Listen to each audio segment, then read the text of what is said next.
बड़े लड़ैया महुबे वाले जिनकी मार सही ना जाए, एक के मारे दुई मर जाए, तीसरा खौफ खाए मर जाए। लेखक अपनी इन पंक्तियों के माध्यम से बुंदेलखंड के अंतर्गत आने वाले महोबा जिले के उस महान लड़ाकू और महाबली योद्धा के बारे में बता रहा है, जो जब रणभूमि में लड़ता था, अपने एक दुश्मन को मारता था तो दूसरा अपने आप मर जाता था और तीसरा तो खौफ खा के मर जाता था।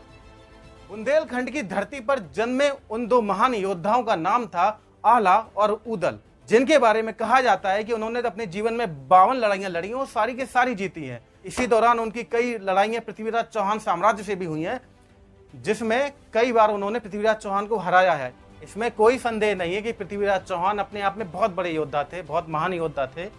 लेकिन आप सोचो, पृथ्वीराज जैसा योद्धा उत्तर भारत मध्य भारत के बीच में ही रहने वाले एक छोटे से राज्य के छोटे से क्षेत्र से आने वाले दो योद्धाओं से हार गया था, और उन दोनों का इतिहास में कहीं कोई जिक्र नहीं है। लेकिन हमारे यहाँ लोकल में आला उदल बहुत फेमस है, जन जन में फेमस है, मन मन में बसे हुए हैं, और जुबान जुबान पे उनकी तारीफों के, उनके पराक्रम का, उनकी शौर्यता के कहानियाँ सुनने को मिलती हैं। तो बुंदेलों की सुनो कहानी, बुंदेलों की बानी में, पानीदार यहाँ का घोड़ा आगे यहाँ के पानी में। आला उदल के बड़े भाई थे।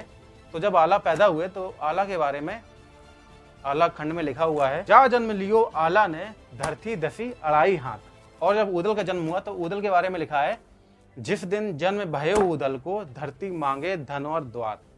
कहते हैं कि आला उदल इतने पराक्रमी थे, इतने विकट योद्धा थे, इतने शूरमा थे, उन्होंने अपने जीवन में 52 लड़ाइयां लड़ी हैं भाई, और एक लड़ाई नहीं हारे हैं।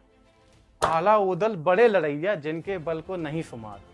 इसी दौरान आला की लड़ाई पृथ्वीराज चौहान से भी हुई थी। हर बार आला के सामने पृथ्वीराज की सेना को शिकस्त का मुंह देखना पड़ा है, और एक बार तो आला और पृथ्वीराज चौहान का युद्ध आमने सामने हो गया था। बहुत विकट युद्ध हुआ। कहते हैं कि यह युद्ध ना 18 दिन चला था, महाभारत की तरह 18 दिन चले इस युद्ध में आला और पृथ्वीराज चौहान के बीच में बहुत भीषण युद्ध हुआ।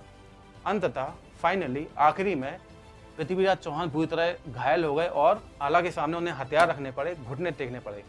तब गोरखनाथ के कहने पर आला ने पृथ्वीराज चौहान को अभयदान दिया था, जीवन दान दिया था।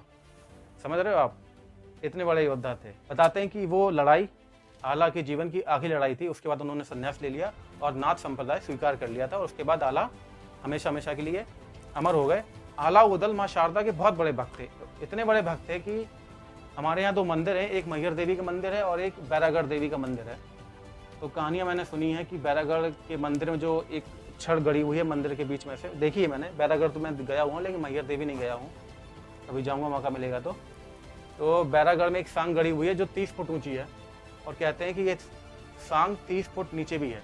उस सांग की नोक जो है ऊपर से थोड़ी झुकी हुई है, तो कहते हैं कि आला ने ही झुकाई थी, और तब से वो सांग वहाँ पे लगी हुई है। जो मैहर देवी मंदिर है उसके बारे में तो ये सुना है मैंने, जब वहाँ का पुजारी गर्भगृह का कपाट खोलते हैं तो वहाँ पे रोज सुबह सुबह फूल चढ़े हुए मिलते हैं। कहते हैं कि ये आला चढ़ा के जाते हैं। ऐसी कहानियाँ हैं, कितनी सच्चाई कितनी कहानी है ये तो